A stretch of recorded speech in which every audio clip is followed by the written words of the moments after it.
to my channel. Before I get into today's case, I do have a couple things I want to say. First off, please remember that this video is strictly for entertainment purposes. It's never my intent to spread false information. So if you watch one of my videos and if you feel that I got something incorrect or that I left out some important facts for the case, please feel free to leave me a comment and give me a heads up.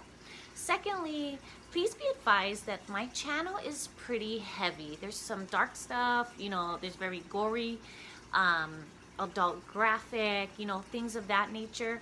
So please guys, be mindful and cautious when you watch any of my videos. I don't want the keiki to have nightmares. Let's jump into today's case. Janelle Marie Leialoha Tupuola was born in Honolulu to parents Hank and Miley Badajos. Janelle has 3 brothers, Damon Pavao, Race and Kale Badajos, and 1 sister, Gail Badajos. I apologize if I'm saying names incorrect or mispronouncing it. I'm not very good at that. If you've watched my videos, then you guys already know, but I'm gonna try my best. Janelle was raised in Kailua on Oahu, and so she attended Kalaheo High School, but eventually graduated from Waipahu High School. So after high school, Janelle finds work as a dental assistant, and even though she didn't know much about dentistry, it was her hard-working attitude that led her to be trained by the dentist she worked for. Janelle worked as a dental assistant and trained as a dental assistant for over 10 years. She was so dedicated and just a hard worker that she would often bring home her supplies and practice making dentures at home to perfect her craft. And then I've also read that she's so dedicated that when she was sick, she would refuse to call out. Janelle's described as a strong woman who had the courage and strength to keep going no matter what laid ahead of her. Janelle lived life to the fullest, and she's just one of those people that when she sets her mind on something and she's determined and focused, she won't stop at anything or for anyone until she either completes whatever she wants to do or she gets whatever it is that she wants. And Janelle's brother Damon said that, Janelle always had that fire in her eyes. According to Janelle's sister-in-law, Summer Badajos, Janelle lived a pretty crazy life and met all the wrong men. However, after having her share of unsuccessful relationships, Janelle does end up marrying a man by the name of Eucrates Tupuola. Now, Eucrates, her new husband, and Janelle's children from her previous relationships are all living together, and everything's going great. They're getting along, the family is trying to blend and all of that. But unfortunately, it's not long before Janelle and her husband, they start to struggle in their marriage. They start to argue, they start to fight, and they just had a bunch of challenges. So Janelle and Eucrates, they end up separating. So in 2005, Janelle separates from her husband, and she meets a construction worker by the name of Alapeti Tunua Jr. So Janelle and Alapeti, they meet in 2005, and then shortly after, they begin a romantic relationship. Despite the fact that they're both already married to other people, Janelle's still married to Eucrates, and then Alapeti is married to a woman whom he'd eventually share a daughter with. Janelle and Alapeti's relationship doesn't last long before Janelle starts to become physically abused by Alapeti. According to Kaiaulani, which is Janelle's oldest son, Kaiaulani said that within the 6 months that he lived with Alapeti and his mom, that he would witness Alapeti whacking his mom and hitting his mom. He said Alapeti was a very violent man, and that, his mom had thought about taking out a restraining order, but court records show that she never did take out a TRO against him. Kaiaulani said his mom was a very loving and caring person, and she worked really hard to keep her family together. Kaiaulani said that he thinks that the decision for Janelle to leave Tunua and work it out with her husband really didn't sit well with Tunua. And Kaiaulani said that, his mom just wanted to be a better person and be a better mom. So Alapeti is not happy about the split at all. He's even more pissed off that Janelle breaks it off with him and decides to go work it out with her husband, Chris. Now, around the same time that Janelle breaks up with Alapeti, Alapeti files for divorce from his 36-year-old wife, who at this point they share a daughter. And now, at this point, Janelle and Alapeti, they have 2 children together. They have a daughter that they name True Lynn, and then they'll have a son that they name Junior. According to court records, Alapeti and his wife separated in 2005. So after Janelle moves out from Alapeti's, grasp, she tries to avoid him as much as possible because he's psycho. He would stalk her, he would break into her car. He was a very dangerous, unpredictable man. And even though Alapeti didn't know where the new apartment was, where Janelle and the kids were, he did know where the different babysitters for the kids were around Kailua and Kailua town. Janelle was trying to change her life around. She was, reconciling with her husband. They were attending marriage counseling together. She was going to church faithfully. She and her husband declared Jesus Christ as their Savior. She was learning and wanting to learn more about the Bible. She was seeking the truth through Jesus Christ. And she just really wanted to change all the areas in her life that might need to be changed. She was doing this for about 4 weeks until the unthinkable happened. On Wednesday, January 16, 2008, around 5:30 p.m., Janelle's on her way to the babysitters over on Malunui Avenue in Kailua when she sees Alapeti's Ford Explorer parked near the babysitters. So as soon as Janelle sees Alapeti's car, she speeds off. She leaves the kids at the sitters, which is a great choice. Leave them there because he's dangerous.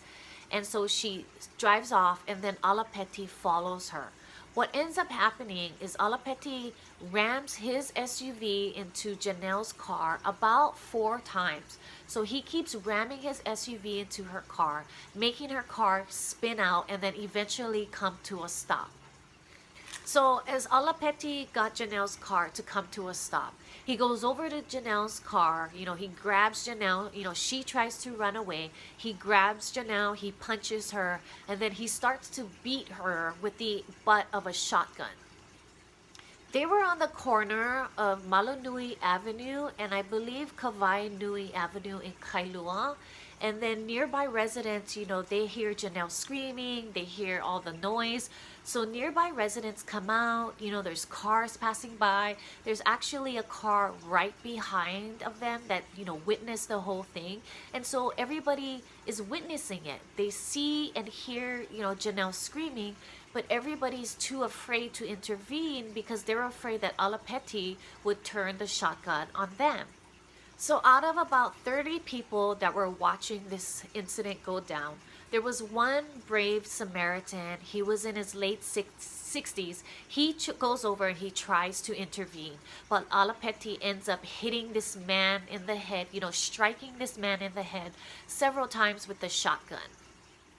The man was taken to Castle Medical Center in stable condition, but he did have to have staples and stitches put in his head injuries.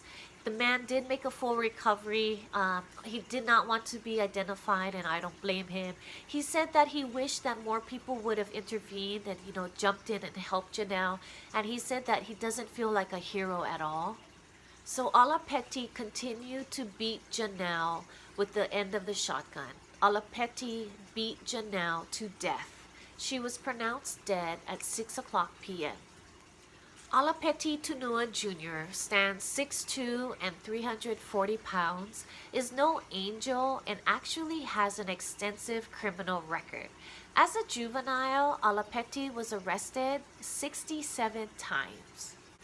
Between his 15th and 16th birthdays, Tunua was arrested and convicted of third-degree theft, harassment, first-degree robbery, first-degree burglary, second-degree harassment, second-degree theft, second-degree robbery, and car theft.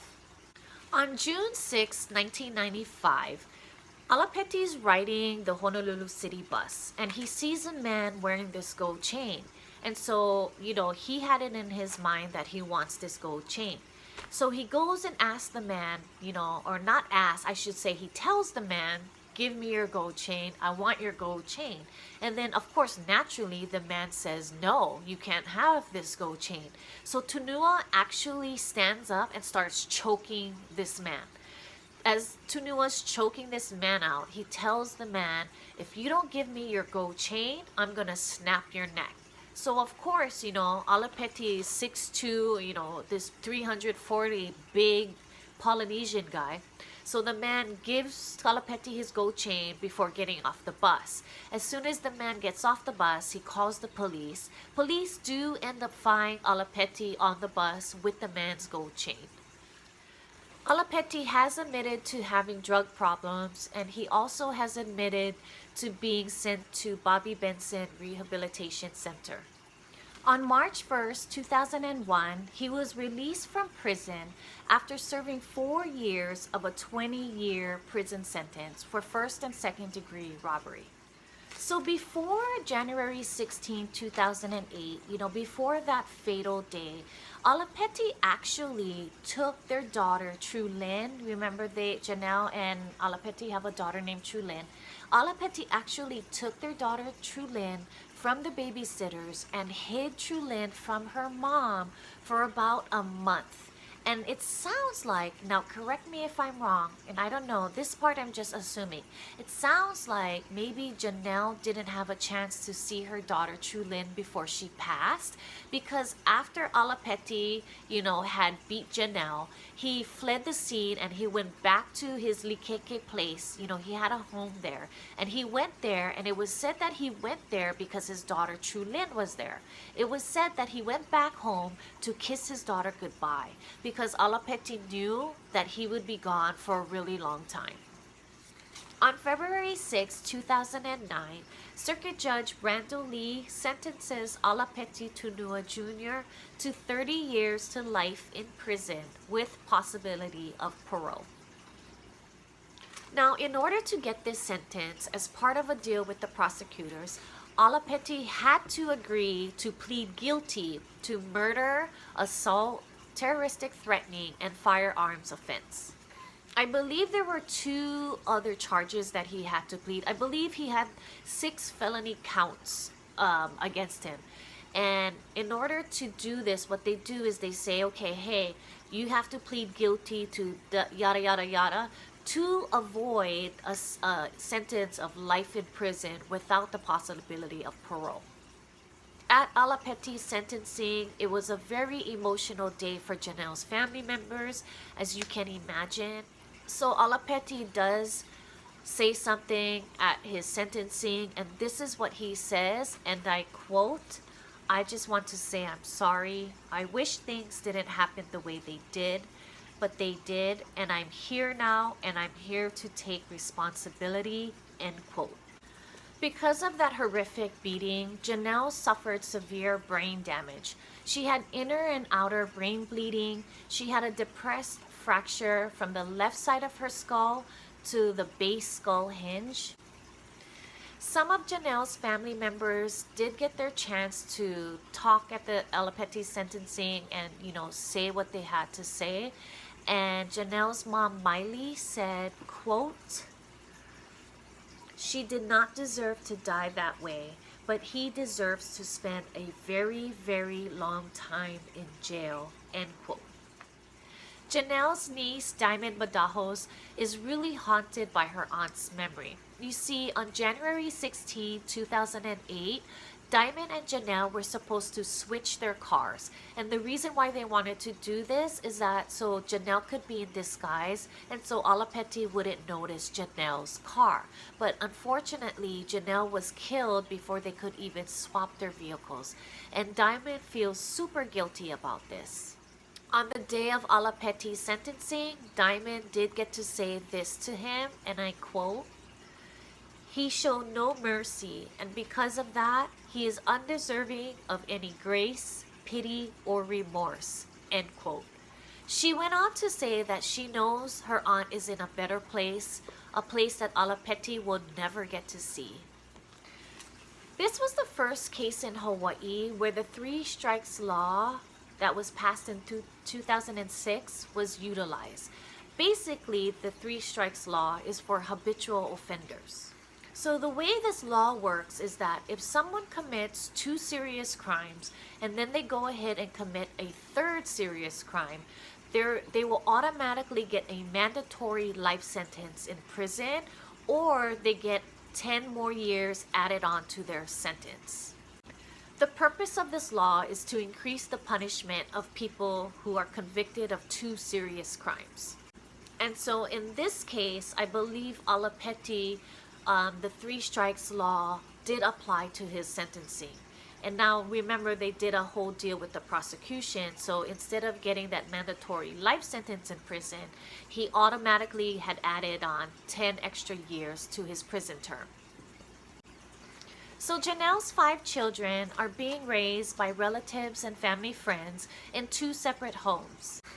And again, this was back in 2008, 2009. And I'm not sure what the situation is today, but this was, back in 2009.